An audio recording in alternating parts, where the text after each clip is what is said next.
Chapter 11. Kemenangan Iman. Alkitab berkata, orang benar akan hidup oleh iman. Kebenaran Tuhan itu dinyatakan dari iman kepada iman. Roma 1 ayat 17. Tak ada yang lebih baik yang dapat mengilustrasikan bagaimana pekerjaan iman daripada contoh-contoh yang tertulis sebagai pelajaran bagi kita, supaya kita teguh berpegang pada pengharapan oleh ketekunan dan penghiburan dari kitab suci. Roma 15 ayat 4.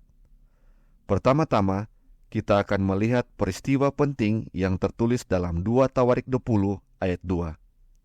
Pembaca diajak untuk memahami ulasan berikut ini dengan Alkitabnya.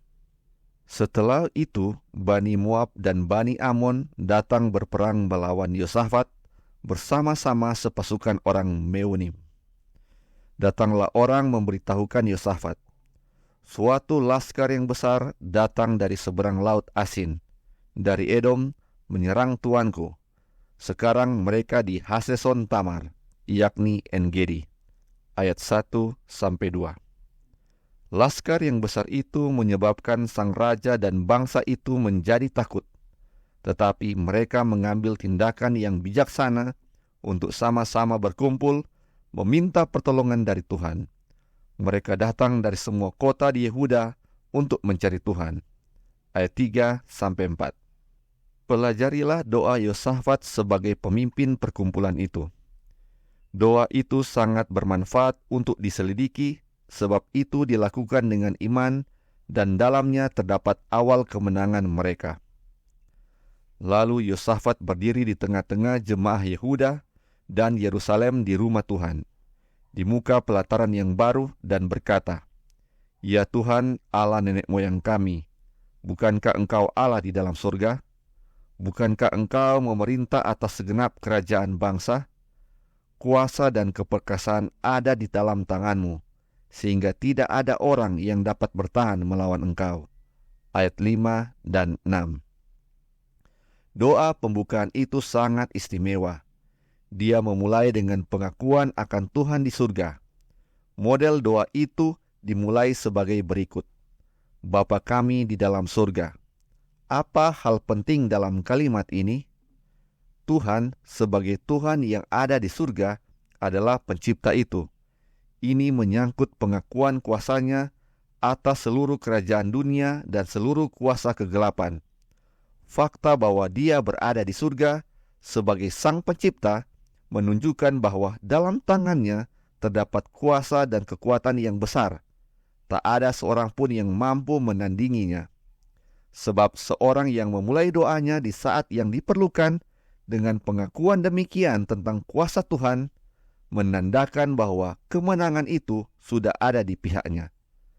Perhatikan, Yosafat tidak saja mengumumkan imannya di dalam kuasa Tuhan yang menakjubkan itu, tapi dia menyatakan bahwa kekuatan Tuhan adalah juga kekuatan dirinya. Berkata, "Bukankah Engkau adalah Tuhan kami?" Dia memenuhi syarat yang ditulis dalam kitab suci, yaitu mereka yang datang kepada Tuhan harus percaya padanya, bahwa Dia adalah pahala kepada mereka yang tekun mencarinya. Kemudian Yosafat melanjutkan dengan menceritakan bagaimana Tuhan telah menegakkan mereka di tanah mereka. Dan meskipun Tuhan tidak membiarkan mereka menduduki tanah dari bangsa Moab dan bangsa Amon, bangsa-bangsa itu telah datang untuk mengusir bangsa Yehuda dari tanah yang diwariskan Allah itu. Ayat 7 sampai ayat 11. Dan dia menutup doanya demikian, "Ya Allah kami, tidakkah Engkau menghukum mereka? Karena kami tidak mempunyai kekuatan untuk menghadapi laskar yang besar ini yang datang menyerang kami. Kami tidak tahu apa yang harus kami lakukan, tetapi mata kami tertuju kepadamu." Ayat 12. Tidak ada lain selain Tuhan yang dapat menolong, baik dengan banyak orang atau dengan mereka yang tidak memiliki kekuatan. 2 Tawarik 14 ayat 11. Dan sebab mata Tuhan menjelajahi seluruh bumi untuk melimpahkan kekuatannya bagi mereka yang sungguh-sungguh mencari Dia. 2 Tawarik 16 ayat 9. kekuatan itu akan menjadi milik mereka yang merasa perlu, yang percaya kepadanya saja.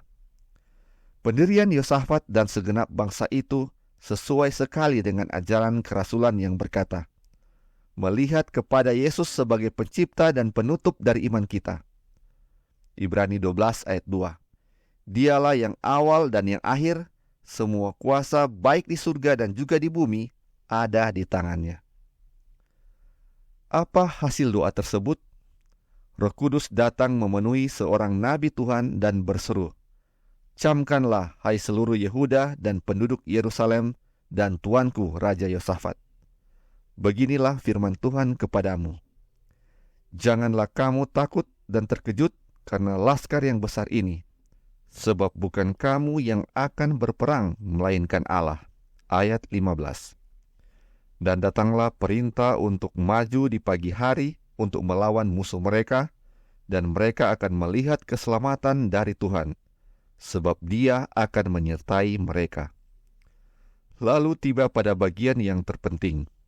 Keesokan harinya, pagi-pagi, mereka maju menuju padang gurun Tekoa. Ketika mereka hendak berangkat, berdirilah Yosafat dan berkata, dengar, hai Yehuda dan penduduk Yerusalem, percayalah kepada Tuhan, Allahmu, dan kamu akan tetap teguh. Percayalah kepada nabi-nabinya, dan kamu akan berhasil. Setelah ia berunding dengan rakyat, ia mengangkat orang-orang yang akan menyanyi nyanyian untuk Tuhan dan memuji Tuhan dalam pakaian kudus yang semarak pada waktu mereka keluar di muka orang-orang bersenjata, sambil berkata, nyanyikanlah nyanyian syukur bagi Tuhan, bahwasanya untuk selama-lamanya kasih setianya. Ayat 20 dan 21. Tentu saja ini adalah tindakan yang aneh untuk maju ke medan perang. Tidak banyak tentara yang maju ke medan perang dengan semangat kepemimpinan seperti itu. Tetapi, apakah hasilnya? Ketika mereka mulai bersorak-sorai dan menyanyikan nyanyian pujian, dibuat Tuhanlah penyergapan terhadap Bani Amon dan Moab, dan orang-orang dari pegunungan Seir yang hendak menyerang Yehuda, sehingga mereka terpukul kalah. Lalu Bani Amon dan Moab berdiri menentang penduduk pegunungan Seir, hendak menumpas dan memusnahkan mereka. Segera sesudah mereka membinasakan penduduk Seir, mereka saling bunuh-membunuh.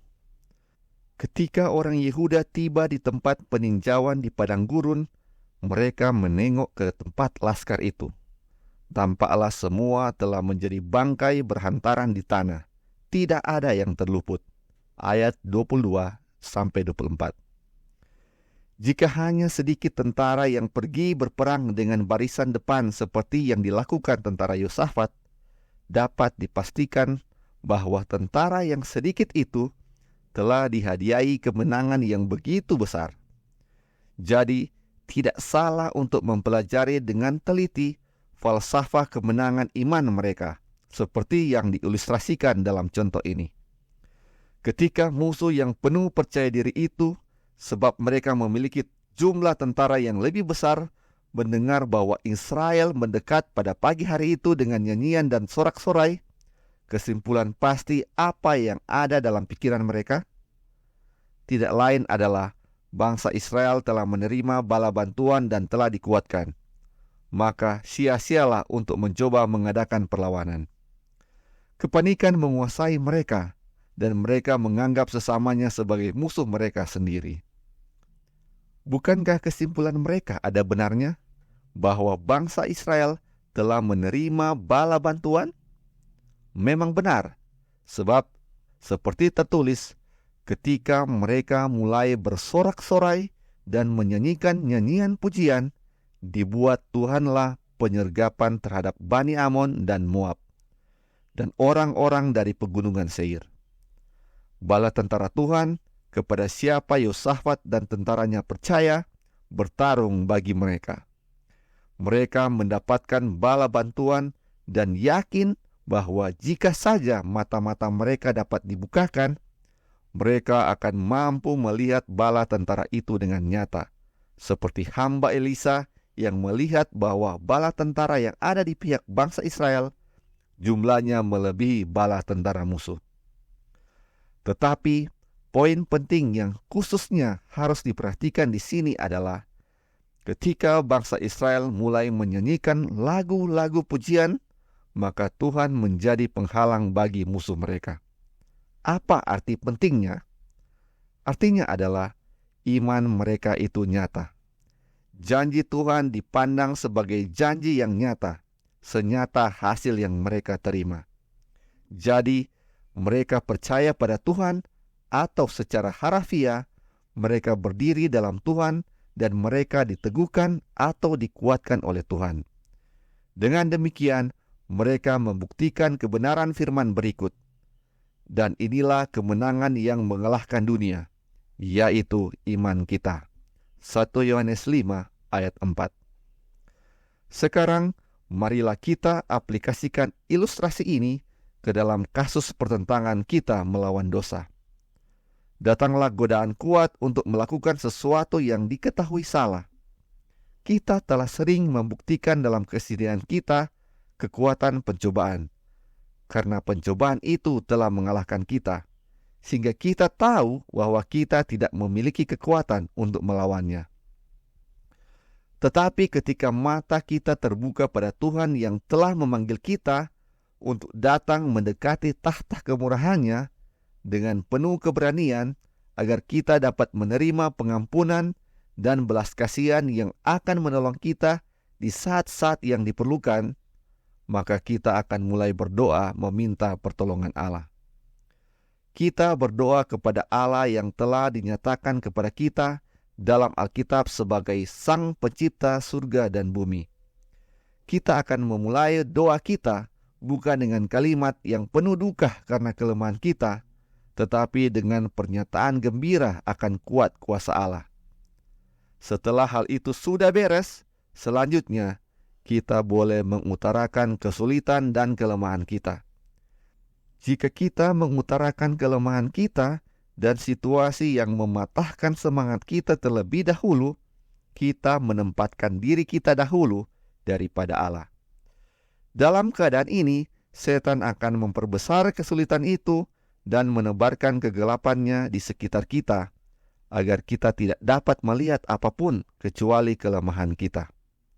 Oleh sebab itu, walaupun seruan dan permohonan kita mungkin sungguh-sungguh dan sangat menyedihkan, doa-doa kita akan sia-sia saja sebab kurangnya unsur penting, yaitu percaya bahwa Allah adalah Allah dan bahwa Dia adalah segalanya, sama seperti pernyataannya tentang dirinya sendiri. Tetapi bila kita memulai doa kita dengan mengakui kuasa Allah, maka kita dapat dengan aman menyatakan kelemahan kita, karena kita hanya menempatkan kelemahan kita di sisi kuasanya, dan perbedaannya cenderung menghasilkan keberanian. Saat kita berdoa seperti itu, janji Allah akan datang ke dalam pikiran kita, ditempatkan oleh Roh Kudus. Mungkin kita tidak dapat memikirkan janji khusus yang sesuai dengan kasus kita, tapi kita dapat mengingat bahwa perkataan ini benar dan patut diterima sepenuhnya. Kristus Yesus datang ke dunia untuk menyelamatkan orang berdosa. 1 Timotius 1 ayat 15. Dan bahwa Dia yang telah menyerahkan dirinya karena dosa-dosa kita untuk melepaskan kita dari dunia jahat yang sekarang ini menurut kehendak Allah dan Bapa kita. Galatia 1 ayat 4. Dan kita dapat mengetahui bahwa hal ini berisi janji, sebab Ia yang tidak menyayangkan anaknya sendiri, tetapi yang menyerahkannya bagi kita semua, bagaimanakah mungkin Ia tidak mengaruniakan segala sesuatu kepada kita bersama-sama dengan Dia? Roma 8 ayat 32. Kemudian kita diingatkan bahwa Allah itu sanggup hanya dengan berfirman segala sesuatu dari yang tidak ada menjadi ada. Artinya adalah saat Allah memberi janji, itu sama saja dengan saat Allah sudah memenuhi janji tersebut. Jadi, menyadari bahwa kelepasan dari kejahatan adalah kehendak Allah, Galatia 1 ayat 4, kita dapat menghitung kemenangan itu sebagai kemenangan yang sudah kita miliki dan mulai berterima kasih pada Allah atas janji-janjinya yang luar biasa dan sangat berharga itu. Ketika iman kita mengerti akan janji-janji dan memperlakukannya sebagai sesuatu yang nyata, kita tidak akan dapat berhenti memuji Allah sebab kasih-Nya yang agung.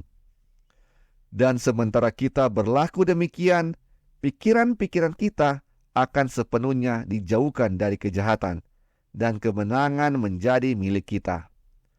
Tuhan Yesus akan menempatkan penghalang-penghalang melawan musuh kita. Mengapa kita memulai doa dengan pujian? Itu menunjukkan pada setan bahwa kita telah mendapatkan bantuan. Dan saat dia mencobai kuasa bantuan yang diberikan pada kita itu, dia akan dapati bahwa dalam hal ini dia tidak dapat berbuat apa-apa, dan dia akan pergi meninggalkan kita. Ini mengilustrasikan kebenaran tulisan Sang Rasul. Janganlah hendaknya kamu khawatir tentang apapun juga, tetapi nyatakanlah dalam segala hal keinginanmu kepada Allah dalam doa dan permohonan dengan ucapan syukur.